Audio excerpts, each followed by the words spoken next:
लोगोफोर आं दिनै ओरैबायदि गिख्रंथाव माबा जुनारनि बागै खोन्थानो थांगासिनो जायनि खोथाखौ खोनायोब्ला दानि जुगावबो गिख्रंथाव मोनो आरो नोंथाङा इसोरखौ खुलुमहरगोन जे बै समाव जन्म जायैयानो मोजां जादों होननानै।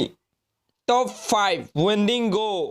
बे बुटआ गिबियावनो आमेरिकानि गोदोनि जाथायाव गिबिसिनै फैदोंमोन जाय नर्थ आमेरिकानि हाग्रामायाव थायोमोन। बियो गावनि उखैनायखौ खारहोनो जायखिजाया जिबिखौनो जायोमोन आरो बे जिबिनि गेजेराव मानसि आरो जुनारखौ बांसिन जायोमोन। बियो मासे गिख्रंथाव आत्मामोन जाय सिगाङाव बेयो सासे सुबुंमोन नाथाय मोनथिना मोननाय बायदिब्ला बेयो सिगाङाव सोरनिबा खुगा गोसानि साव नांनानै बेफोरबायदि बुट महर लायो।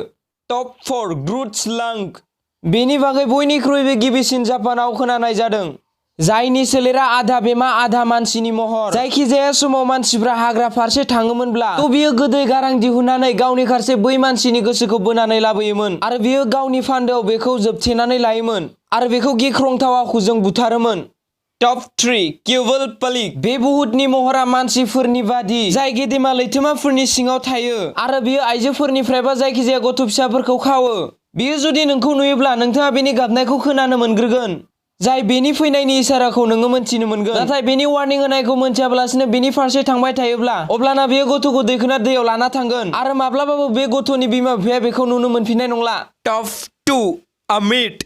बेखौ इजिप्टनि इसोर आनबिसजों लोगोसे नुफादों। जायखिजाया समाव जुदि सोरबा सासे मानसिनि बिखाया गिलिर जायोब्ला बेखौ बेयो अरफ्रुनानै जायो जायनि खर'खौ गोलियारफोरनि बादि नुयो जायखौ इजिप्टनि मानसिफ्रा बांसिन गियो। टप 1 स्किनवाल्कार। बे बुटखौ गोबां महराव नुनो मोनो जेरैबायदि भालुक सैमा सेलनि महराव नुनो मोनो जायनि सिङाव मेजिकेल गोहो नुनो मोनो।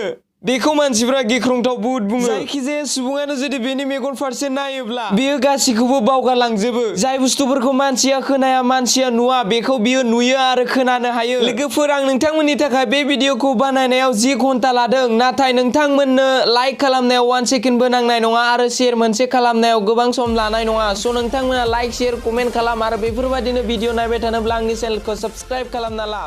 बाय।